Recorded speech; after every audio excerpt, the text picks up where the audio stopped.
जब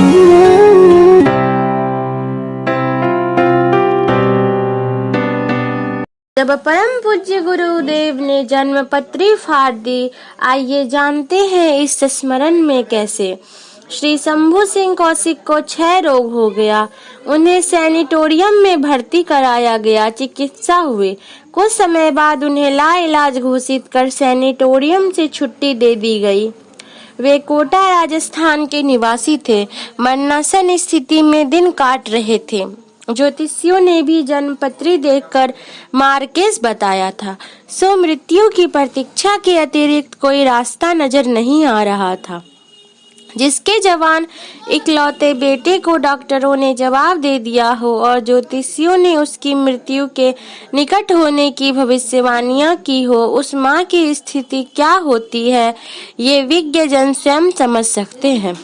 कौशिक जी की माँ दिन रात अपने इष्ट देव से यही विनती करती रहती थी कि कैसे भी करके उनका बेटा ठीक हो जाए। ईश्वर भले ही उसके प्राण ले ले, पर उनके बच्चे को जीवन दान दे दे।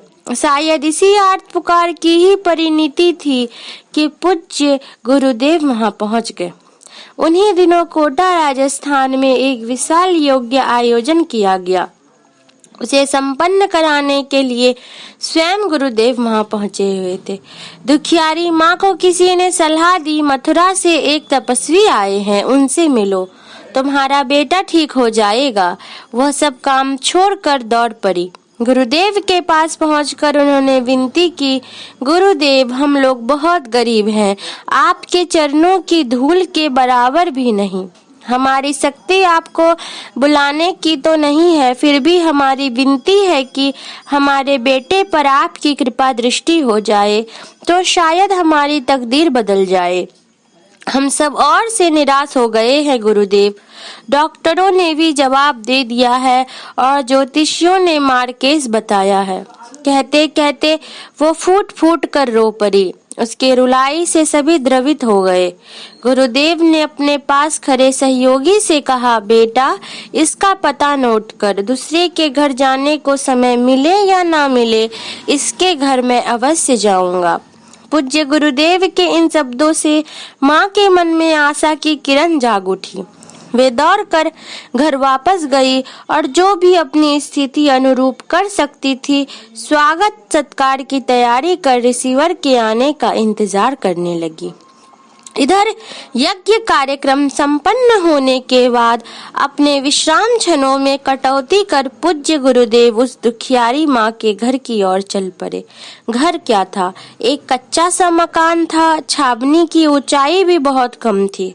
पूज्य गुरुदेव का कद वैसे भी बहुत लंबा था, अतः अंदर घुसने के क्रम में बांस का एक कोना पूज्यवर के माथे में जा लगा। माथे से खून निकल आया। खून देखकर मेजबान बनी माँ गलानी से गर गई।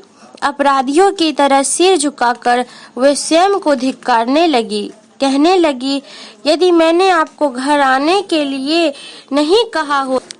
पूज्य गुरुदेव अपनी पीड़ा को छिपाते हुए हंसते रहे और कहा, बेटे इस बांस की इतनी हिम्मत की इसने मुझे चोट पहुंचाई, अब ये बांस यहाँ नहीं रहेगा।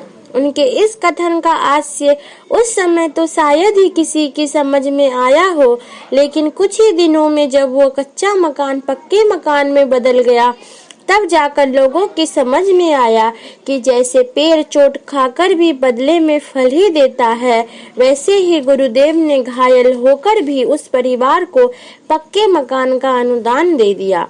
जब मकान ही पक्का हो गया तो बेचारा बांस कहाँ रहेगा। पूज्य गुरुदेव अंदर पहुंचे तो देखा कि वो बीमार इकलौता बेटा मरणासन स्थिति में लेटा था। मुश्किल से हाथ जोड़े, आंखों से बहती हुई अश्रुधारा ने बिना कुछ कहे उनकी स्थिति बता दी। गुरुदेव ने ढाढ़स बंधाते हुए कहा, चिंता मत कर, गायत्री माता सब ठीक करेगी। घर के लोगों ने विस्तार से बताना शुरू किया कि इस बीमारी का इलाज कहाँ-कहाँ कराया गया और कितने बड़े-बड़े डॉक्टरों ने जवाब दे दिया है। गुरुदेव मुस्कुराते हुए शांत भाव से सारी बातें सुनते रहे। जब ज्योतिषियों द्वारा कही गई मार्केस की बात बताकर उनकी और जन्मपत्री बढ़ाई गई तो पूज्य गुरुदेव ने तुरंत जन्मपत्री हाथ में ली, उसे पढ़ा और कहा, बेटे, ज्योतिषियों ने जन्मपत्री में जो मार्केस की बात कही है वो तो सही है, पर देख ले, हम इस मार्केस को अभी फाड़ देते हैं। इतना कहकर गुरुदेव ने वो जन्मपत्री फाड़ कर फेंक दी और कहा, तेरा मार्केस समाप्त। तेरी जन्मपत्री ही मैंने फाड़ दी, अब कहाँ रहेगा मार्केस। फिर उन्होंने कागज पेन मंगाया और तुरंत दूसरी जन्मपत्री बनाकर दे दी। बोले, अब तुझे बहुत लंबी आयु देंगे, अपने से भी अधिक। हमारे रहते तुझे कुछ नहीं हो सकता। दुखियारी माँ को मानो वांछित वरदान मिल गया। उसकी खुशी का ठिकाना नहीं रहा। उसे लगा कि उसके निर्जीव शरीर में किसी ने अकस्मात प्राणों का संचार कर दिया हो। स्वागत सत्कार तो भूल ही गई। निढाल होकर गुरुदेव के चरणों में गिर पड़ी।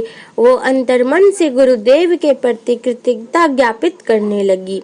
सबको संतावना देकर गुरुदेव वापस आए और अन्य कार्यों में व्यस्त हो गए। शंभू सिंह सने सने ठीक होने लगे। स्वयं महाकाल के अवतार ने जिसकी कुंडली फाड़ कर दोबारा बनाई हो, उसे तो ठीक होना ही था। 1 माह में वे बिना किसी उपचार के पूर्णतः स्वस्थ हो गए। पूज्य वर की अनुकंपा से नया जीवन प्राप्त हुआ था। वे एक अध्यापक थे, सो कृतज्ञता का भाव लिए हुए उन्होंने नौकरी छोड़ दी। वो गुरुदेव के दिए हुए जीवन को उन्हीं के श्री चरणों में समर्पित करने हेतु मथुरा आ गए। यहाँ आकर उन्होंने नरमेध यज्ञ के 4 आत्मदानियों में एक बनने का गौरव प्राप्त किया।